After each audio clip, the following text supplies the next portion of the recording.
नमस्कार दोस्तों। फाइनली वो दिन आ गया जिसका इंतजार मेरी रक्सैक ना जाने कितने महीनों से कर रही थी। मुंबई से रामेश्वरम तक का सफर सुन के कितना फिल्मी लगता है ना, पर पैकिंग उतनी ही क्योटिक है। वार्डरोब से कपड़े निकल रहे थे, आयरनिंग चल रही थी और दिमाग में बस एक ही चीज चल रही थी, मैं कुछ भूल तो नहीं रहा ना। रक्सैक पैक करना भी अपने आप में एक आर्ट है बॉस। आधा दुख तो इस बात का होता है कि ये जिप बंद होगी भी या नहीं। पैक करके लगेज को चेयर पर रखा और एक गहरी सांस ली, और तब महसूस हुआ कि game is on, so let's go. घर को किया बाय बाय और निकल पड़े एक नए एडवेंचर के लिए। लेकिन एक मिनट, एडवेंचर शुरू होने से पहले ही एड्रेनलिन रश मिल गया। असली मुंबईकर वही है जो हमेशा लेट होता है। मेरे दोस्त वहां मेरी वेट कर रहे थे और मैं यहाँ रास्ते पे मैराथन भाग रहा था। जैसे तैसे हमने ऑटो पकड़ी, दादर पहुंचे, फिर वहां से एक और लोकल पकड़ के कुर्ला पहुंचे। लोकल ट्रेन की धक्का मुक्की के बिना मुंबई की जर्नी की शुरुआत कहाँ होती है। कुर्ला से एक ऑटो लेकर फाइनली हम पहुंचे हमारे बोर्डिंग स्टेशन के पास, जिसका नाम था एलटीटी।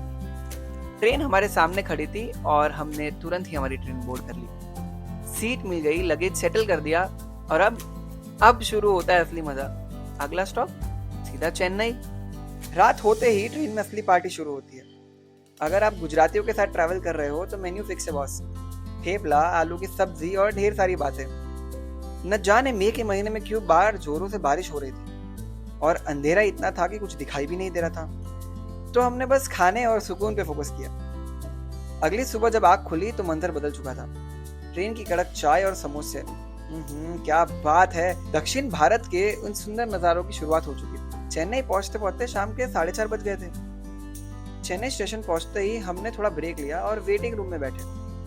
हमारा रुख अब रामेश्वरम की तरफ था। प्रो टिप, अगर आप हमारी आइटिनरी फॉलो कर रहे हैं और आपके पास ज्यादा टाइम है तो आप स्टेशन के क्लोक रूम में लगेज रखकर चेन्नई एक्सप्लोर भी कर सकते हैं। चेन्नई रेलवे स्टेशन के सामने ही इनका अंडरग्राउंड मेट्रो स्टेशन भी है। हम निकल पड़े अरुम्बक्कम की तरफ, क्योंकि वहां से हमारे बस निकलने वाली थी रामेश्वरम के लिए। अब तक हमें ट्रैवल करते करते 24 घंटे के ऊपर हो चुके थे। बस में बोर्ड करने के बाद फिर से खाना पीना शुरू हुआ। कार्ड खेले, थोड़ी मस्ती की और फिर हम सो गए, ये एक्साइटमेंट के साथ कि कल सुबह न जाने कहाँ हो गए। सुबह जब आँख खुली तो मंदिर जन्नत जैसा था। कोस्टल व्यूज, नीले पानी, और हम क्रॉस कर रहे थे द इनफेमस पंबन ब्रिज। ये व्यू इतना आइकॉनिक है कि आप अपनी नजरें हटा नहीं पाएंगे। Welcome to Rameswaram. बस से उतरे तो हमने ऑटो ली और ऑटो लेकर सीधा पहुंच गए अपनी होटल। दक्षिण भारत में हो और सबसे पहला काम पेट पूजा ना हो, ऐसे कैसे हो सकता है। तो हमने डिसाइड किया एक साउथ इंडियन ऑथेंटिक ब्रंच पे। गरम इडली, क्रिस्पी वड़े और चटनी का वो स्वाद। हमें किसी ने बताया कि मंदिर 3:30 के बाद जाना बेस्ट होगा। तो बस नाश्ता करके हम तैयार हो गए उस बुलावे के लिए, जिसका हमें बेसब्री से इंतजार था। रामेश्वरम मंदिर में दर्शन करने से पहले एक बहुत पुरानी परंपरा है, 22 कुंड स्नान की। कहते हैं यहाँ के 22 अलग अलग कुएं यानी वेल्स के पानी से नहाने के बाद ही दर्शन पूरे होते हैं। एक के बाद एक हर कुंड का पानी आपके शरीर और मन की थकान जैसे मिटा देता है। थोड़ा ठंडा था, थोड़ा क्योटिक था, पर एक्सपीरियंस एकदम अलग था। और फिर हम जब मंदिर के कॉरिडोर्स में कदम रखते हैं तो आंखें खुली की खुली रह जाती हैं। यह दुनिया का सबसे लंबा कॉरिडोर है। हर पिलर पर की गए नक्शे कदम यानी कार्विंग्स और वो वाइब्रेंट रंग, ऐसा लगता है जैसे पत्थर अपनी कहानियां सुना रहे हैं। It's not just a temple, it's a masterpiece of Dravidian art. सिर्फ 15 मिनट की लाइन और हम पहुंच गए गर्भगृह यानी मेन सैंक्टम में। यहाँ का माहौल एकदम शांत और पावरफुल है। ये वही ज्योतिर्लिंग है जिसकी स्थापना स्वयं माता सीता ने की थी और प्रभु राम ने इसकी पूजा की थी। जब आप उस शिवलिंग को देखते हैं ना, तो सारी भीड़ और शोर एकदम गायब हो जाता है। सिर्फ आप होते हो और एक अजीब सा सुकून। रामेश्वरम की शाम ने एक अजीब सा सुकून दिया। बादल छाए हुए थे, समंदर एकदम नीला था। पानी पूरी का चस्का तो था ही, पर दिमाग में कल का सफर चल रहा था। हम उस जगह जा रहे थे जिसका नाम है the last corner of India.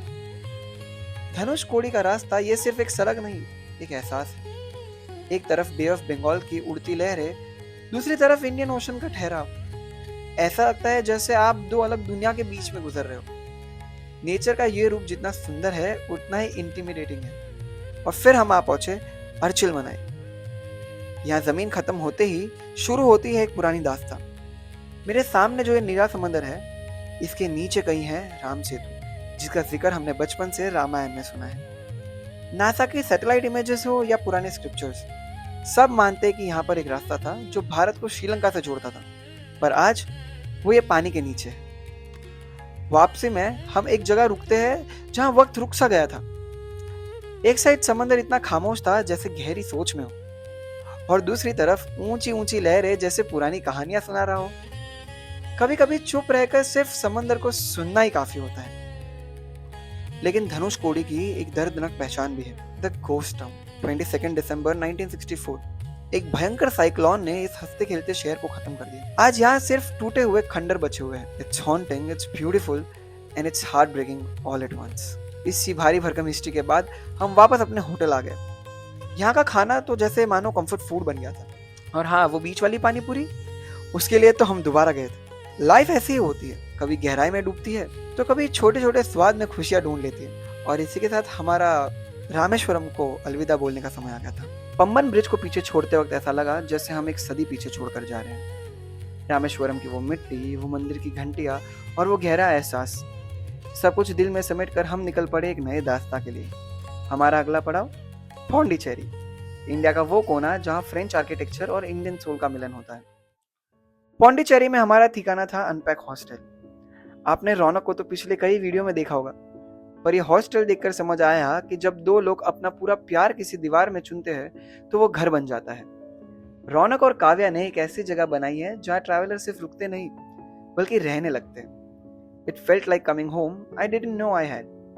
So I will recommend, अगर आप पौंडीचेरी जा रहे हो तो अपना स्टे प्लीज अनपैक हॉस्टल के साथ ही बुक करिएगा। और पौंडी को एक्सप्लोर करने का एक ही सही तरीका है, एक वेस्पा और ढेर सारा वक्त। हम निकल पड़े अपनी सवारी को लेकर और खो गए उन गलियों में जहां हमेशा धूप चमकती रहती है। एक फ्रेंच कैफे में बैठकर जब हमने वो खाना शेयर किया तो समझ आया पौंडीचेरी का असली मजा उसके स्लो लाइफ में है। दोस्तों के साथ बातें करना और मस्ती मजाक करना, मे बी यही जिंदगी है। यहाँ कोई जल्दी में नहीं है और शायद हम भी नहीं थे। शाम ढलने तक हम रॉक बीच पहुंच गए थे। रॉक बीच पर बैठकर समंदर को देखना आपको ये सिखाता है कि शायद बदलाव ही जिंदगी का नाम है। रात को जब हॉस्टल वापस पहुंचे तो थोड़ी गेमिंग हुई, थोड़ी मस्ती हुई, पर असली सुकून तब मिला जब हम रूफ टॉप पर गए। वो चाय पे चर्चा, वो बिना मतलब की बातें और दोस्तों के हाथ की बनी मैगी, क्या बात है। मेलविस्क में ओपन माइक की वो धुन और लोगों के साथ पौंडी ने हमें एक अलग ही तरीके का सुकून दिया था। उसी दोस्ती और एनर्जी को साथ लेकर अगली सुबह हम निकल पड़े थे पैराडाइज बीच की तरफ। रात की बातों ने मन हल्का कर दिया था और अब बारी थी शरीर को थोड़ा काम पे लगाने की। पैराडाइज बीच पहुंचते ही हमने उठाए अपने कायाक्स और निकल पड़े कायाकिंग के लिए।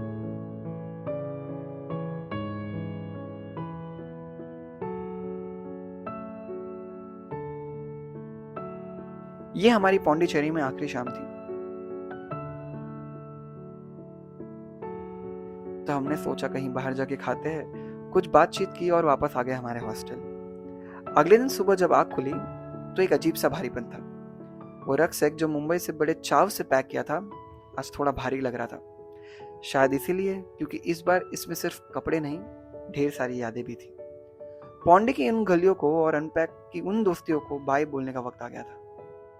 मुंबई के भीड़ से शुरू हुआ ये सफर रामेश्वरम की गहराई और धनुषकोडी के सन्नाटों से गुजरता हुआ पौंडीचेरी के रंगों में आकर ठहर गया। हमने समंदर के दो रूप देखे, पुरानी दोस्ती को और गहरा होते हुए देखा और जाना कि कभी कभी रास्ते मंजिल से ज्यादा खूबसूरत होते हैं। ट्रेन, बस, ऑटो और स्कूटर, इतने सारे सफर के बाद फाइनली हम आ गए होम स्वीट होम।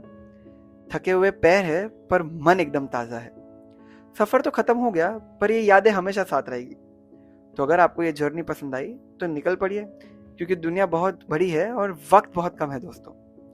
मिलते हैं ऐसे ही अगले किसी एडवेंचर पर। तब तक के लिए keep travelling and keep enjoying.